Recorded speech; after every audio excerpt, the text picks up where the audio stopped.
दोस्तों नमस्कार, मैं हूं चित्रंजन कुमार और आप देख रहे हैं पब्लिक संदेश।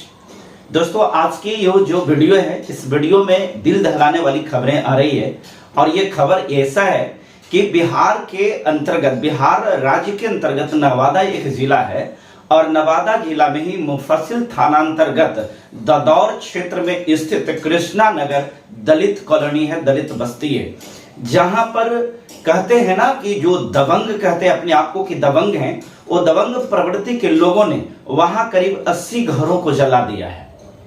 इस घटनाक्रम में ऐसा कहा जा रहा है कि बहुत सारे मवेशी जल करके राख हो गए, जबकि उसमें अन्य लोग भी बहुत सारे घायल हुए हैं।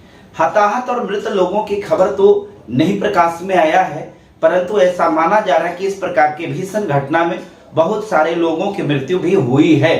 हालांकि सरकार के द्वारा या आप कह सकते हैं कि प्रशासन के द्वारा इसकी पुष्टि नहीं की गई है। इस घटना के बारे में अगर कहा जाए तो घटना इस प्रकार की है कि उस टोले में जो कृष्णा नगर महादलित टोला है, उस टोले में इससे पूर्व भी ये जो अपने आप को दबंग कहते हैं, इन दबंग लोगों के द्वारा उस टोले में एक बार और भी इसी प्रकार की घटना का अंजाम दिया गया था, परंतु पुलिस प्रशासन के लोगों ने किसी भी प्रकार का कोई आरोपितों के ऊपर कोई कार्रवाई नहीं किया और ना ही कोई प्रशासनिक कार्रवाई करते हुए कोई दंड दिया गया, जिसके वजह से उन लोगों का मनोबल और बढ़ा और इस प्रकार के दूसरे अंजाम देने के लिए न्योता दिया गया। हम कह सकते हैं कि अगर किसी भी प्रकार के दलितों के साथ हुई शोषण, जुल्म, अत्याचार के खिलाफ अगर प्रशासन इस प्रकार की कार्रवाई ना करेगा तो निश्चित तौर पर ऐसे कार्य करने वाले जो लोग हैं उनका मनोबल बढ़ेगा, और यही हुआ है कृष्णा नगर दलित बस्ती में। जरा गौर करके देखिए, जो मुफस्सिल थाना है, जो नवादा जिला के एक मुफस्सिल थाना आता है, उस थाना के थानेदार की अगर बात करें तो किस मानसिकता के वे थानेदार होंगे। अगर उस थानेदार के अंदर में थोड़ा सा भी अपने आप को मानवीयता को समझते होंगे, अगर उनके अंदर में थोड़ी सी भी मानवीयता रहा होगा तो गौर करके देख सकते हैं, इनकी बहन बेटी के साथ में अगर बलात्कार करने वाला कोई भी व्यक्ति होगा तो ये जो थाने के जो एसएचओ हैं या थाने के जो थाना प्रभारी है और जो भी उसके पदाधिकारी है, उसके दिल में क्या गुजरता होगा। हम ये थानेदार की बात कर रहे हैं। अगर इसी प्रकार के घटना SP, DSP, IG, DIG, DGP जो भी प्रशासन के हैं, उनकी बेटी के साथ में अगर, उनके घर वाले के साथ में अगर इस प्रकार की वारदात होती तो उन चीजों को कुछ किस नजरिया से देखते और उस पर कैसा एक्शन लेते, इस पर हम आपसे प्रतिक्रिया चाहते हैं। बिहार में जितने भी ये दलितों के ऊपर घटना घट रही है, इस घटना के पीछे लोग तो कहते हैं कि बहुत सारे सामंतवादियों का हाथ है, ये हाथ है, लेकिन मैं कहता हूं कि सच्चाई ये नहीं है। ये जितने भी अपने आप को दबंग कहते हैं, ये दबंग नहीं है, इनको प्रशासन के द्वारा दबंग बनाया जाता है। इस प्रकार के घटना को अंजाम देने वाले लोगों के ऊपर अगर त्वरित कार्रवाई करते उसको जेल में डाला जाता और उसको कठोर से कठोर अगर सजा दी होती, तो मुफस्सिल में जो ये मुफस्सिल थाना के कृष्णा नगर क्षेत्र में, कृष्णा नगर बस्ती में जो इस प्रकार की घटना घटी है, शायद ये घटना नहीं घटती।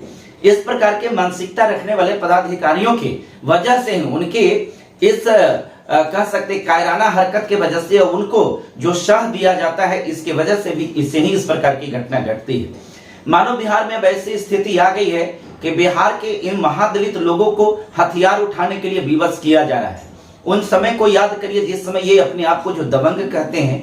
हम इस बात को स्मरण दिलाना चाहते हैं, 90 के दशक के पूर्व में जाइए, उस समय जब ये महादलित लोग, ये जो दलित लोग हाथ में जब हथियार उठाए थे, तो जो अपने आप को दबंग कह रहे हैं, इनकी दबंगई कहां चली गई थी, किसी से छुपा हुआ नहीं है। दबंग का मतलब कदापि ये नहीं होता है कि इस प्रकार के कमजोर व्यक्ति के साथ में आप मारपीट करें, उनके घर को, उनको बस्तियों को जलाने का काम करें।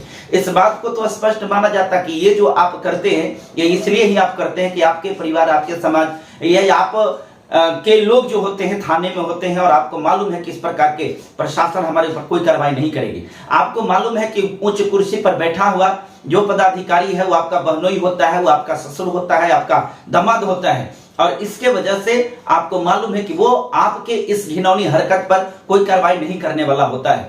इस बात को जरा गौर करके देखिए कि क्या मानवता को शर्मसार करने वाली इस घटना के पीछे क्या किसी पदाधिकारी का हाथ नहीं हो सकता है।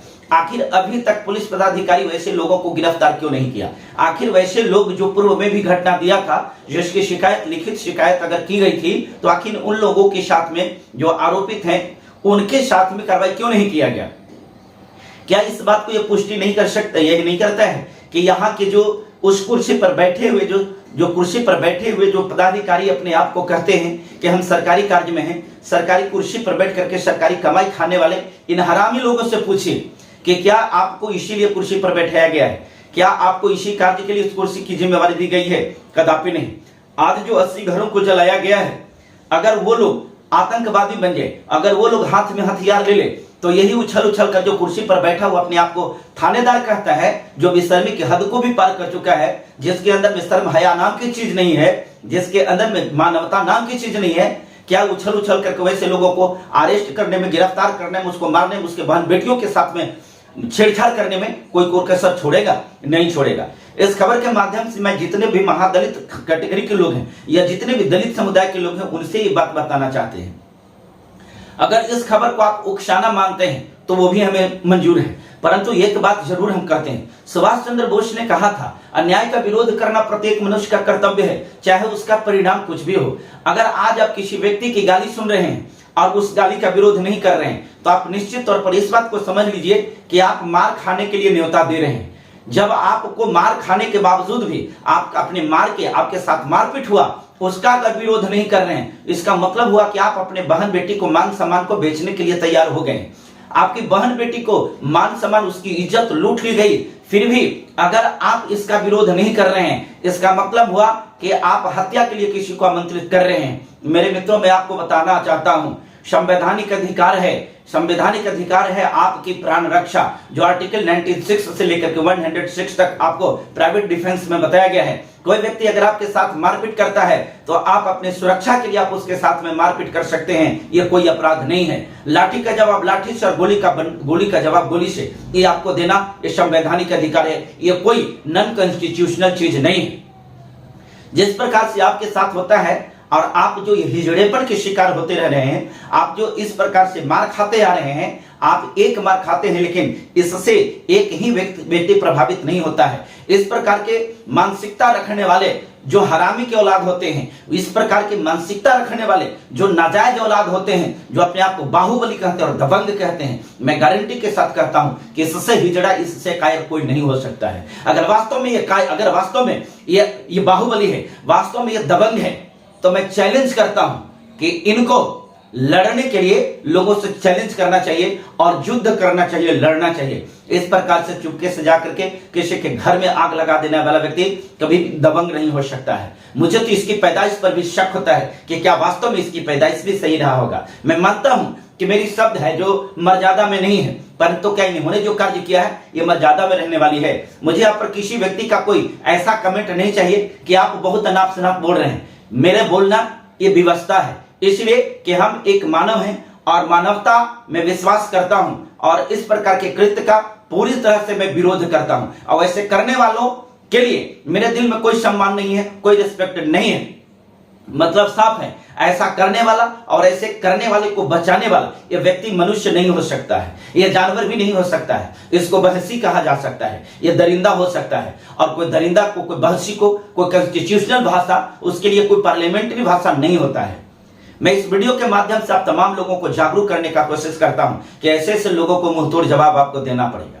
अगर आपका एक घर को जलाता है तो इसके लिए आपको तैयार रहना पड़ेगा कि आप अपने घर की हिफाजत करने के लिए इसके 10 घर को जला देते हैं तो यह क्राइम नहीं है, यह आपका संवैधानिक अधिकार है। कब तक के दब करके रहेंगे? बाबा साहब ने कहा था 100 साल की या 10 वर्ष की गिद्दड़ की जिंदगी जीने से कहीं अच्छा है कि 10 दिन शेर की जिंदगी जिए। आपकी बहन बेटियों के साथ में बलात्कार होता है, आपके लोगों के साथ में हत्याएं होती है, लेकिन आप इतने बुज़दिल हो कि मां खाते खाते मर जाना पसंद करते हो, लेकिन लड़ते लड़ते मरना पसंद नहीं करते हो। अगर वक्त पड़े तो इन पुलिस प्रशासन के लोगों को भी, इन गद्दारों को भी अगर सबक सिखाने की जरूरत पड़े तो कहीं से भी पीछे मत हटिए, इसलिए कि कानून इसके बाप की बपौती नहीं है, बल्कि कानून आपके बाप दादाओं ने लिखा है, आपके पूर्वजों ने लिखा है और उसमें यह बताया है कि आपको मर्यादा में रहना है। परंतु वैसे लोग जो मर्यादा में नहीं रहते हैं उनके लिए कहीं से भी यह सटीक नहीं बैठता है। इस खबर को जन जन तक आपको पहुंचाना ही होगा। आपकी ये बुज़दिली जो है आपके लोगों के साथ में शोषण, जुल्म, अत्याचार करने के लिए विवश करता है। आपकी ये बुज़दिली जो है यही आपको उकसाता है आपके ऊपर शोषण होने के लिए। मेरे मित्रों, मैं आपसे गुजारिश करता हूं, इस खबर को जन जन तक पहुंचाइए और जैसे आग लगती है इसे आग की भांति एक आग का रूप दीजिए कि जन जन के पास पहुंच जाए और पहुंच करके वहां के भ्रष्ट पुलिस प्रशासन को, वहां के एसपी को, वहां के डीएसपी को, वहां के बड़े जो भी पदाधिकारी है उसके आंख में आंख डाल करके और जवाब मांगे कि बताओ तो अगर असली बाप की औलाद है तो इस क्रम में, इसके दौरान में जो लोगों ने ऐसा किया उसके लिए तूने क्या कार्रवाई किया है। दोस्तों, आप सभी से मेरा निवेदन है, मैं अपना कर्तव्य को पूरा कर रहा हूं। अब आपकी जिम्मेवारी है कि क्या आप अपने कर्तव्य को पूरा करते हैं। मुझे मालूम है आप अपने लोगों के ही पैर खींचने में लगे रहते हैं। आपके अंदर की वो हिम्मत नहीं है, आपके अंदर में वो साहस नहीं है कि जो लोग आपके बहन बेटियों के साथ में इस प्रकार की घिनौने कृत्य करता है उसके लिए आप कुछ बोलें, आपकी औकात की बस की चीज नहीं है। लेकिन कब तक ऐसा होगा, इसका जवाब मैं आपसे मांगता हूं।